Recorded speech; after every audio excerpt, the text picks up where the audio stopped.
স্বপ্নে দেখা মাছ আপনার জীবনে কিসের পূর্বাভাস দেয়? সেই প্রাচীন কাল থেকেই স্বপ্নকে কেন্দ্র করে গড়ে উঠেছে অনেক রহস্য। অনেক সময় দেখা যায় আমরা এমন অনেক স্বপ্ন দেখি যার সাথে ভবিষ্যতের কিছু অংশের মিল খুঁজে পাওয়া যায়, যা সত্য বলে প্রতিপন্ন হয়। এই স্বপ্নের পুরোপুরি ব্যাখ্যা এবং কারণ বিজ্ঞানে না থাকলেও স্বপ্নের রহস্য এবং তার ফলাফল নিয়ে প্রাচীন কাল থেকেই স্বপ্নশাস্ত্র তার ব্যাখ্যা দিয়ে চলেছে। আমাদের স্বপ্নগুলির অর্থ কী তা বোঝার জন্য প্রায়শই আমাদের স্বপ্নের বিভিন্ন অনুভূতি এবং প্রসঙ্গটি সম্পর্কে চিন্তা করা উচিত। স্বপ্নশাস্ত্র এবং জ্যোতিষশাস্ত্র অনুসারে স্বপ্নে মাছ দেখা খুবই শুভ বলে মনে করা হয়েছে। আবার স্বপ্নে মাছ দেখার অর্থ ক্ষমা করার অর্থকেও ইঙ্গিত করে।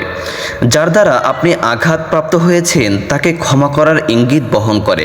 দেখা যাক বিশেষজ্ঞরা এ বিষয়ে কী বলেন।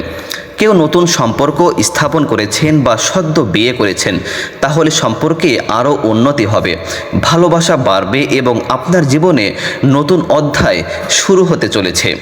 আপনি বিবাহিত হলে আপনাদের জীবন সুখপূর্ণ ও স্বয়ংসম্পূর্ণ হবে। সাংসারিক জীবন ভালোবাসা ও সুখ সম্পদে পরিপূর্ণ হবে। যদি আপনি প্রেগনেন্ট হন এবং মাছের স্বপ্ন দেখেন, তাহলে বুঝবেন আপনার শরীরে বেড়ে ওঠা ভ্রূণের উন্নতি ও বিকাশের প্রতীক। ছোট মাছ স্বপ্নে দেখলে কি হয় চলুন জেনে নেই।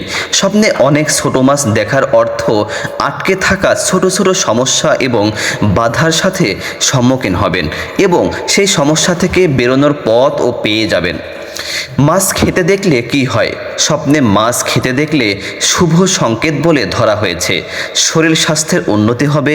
আপনি যদি রোগগ্রস্ত হয়ে থাকেন তবে আপনার স্বাস্থ্যের উন্নতি হবে। প্রিয় দর্শক, রং বেরঙের অনেক ছোট মাছ দেখলে কি হয়? আপনার জীবন ও পরিবারে সুখ শান্তি বজায় থাকবে এবং ধন সম্পদের পরিপূর্ণ হবে। স্বপ্নে মাছ কাটতে বা মারতে দেখলে কি হয়? স্বপ্নে যদি আপনি মাছ কাটতে বা মারতে দেখেন, তাহলে বুঝবেন আপনার জীবনে উন্নতির জন্য আসা সৌভাগ্য ও সুযোগকে নষ্ট করছেন এবং আপনার মূল্যবান সময় নষ্ট করছেন। মাছ হাত থেকে ফসকে যাচ্ছে এমনটি স্বপ্ন দেখলে কি হয়? স্বপ্নে মাছ ধরতে চাইছেন কিন্তু বারবার আপনার হাত থেকে ফসকে যাচ্ছে, কিছুতেই ধরতে পারছেন না। এর অর্থ হলো উন্নতির জন্য আপনি পরিশ্রম করছেন ঠিকই, কিন্তু যতটা পরিমাণে আপনার পরিশ্রম করা উচিত ততটা আপনি করছেন না। কোথাও ঘাটতি থেকে যাচ্ছে। সঠিক পরিশ্রমের সাথে আপনার বুদ্ধিকেও সঠিকভাবে প্রয়োগ করতে হবে। প্রিয় দর্শক, আজকের ভিডিও এ পর্যন্তই। এর পরবর্তী ভিডিও পেতে অবশ্যই আমাদের চ্যানেলটি সাবস্ক্রাইব করে পাশে থাকা বেল আইকনটি অন করে দিন। ধন্যবাদ।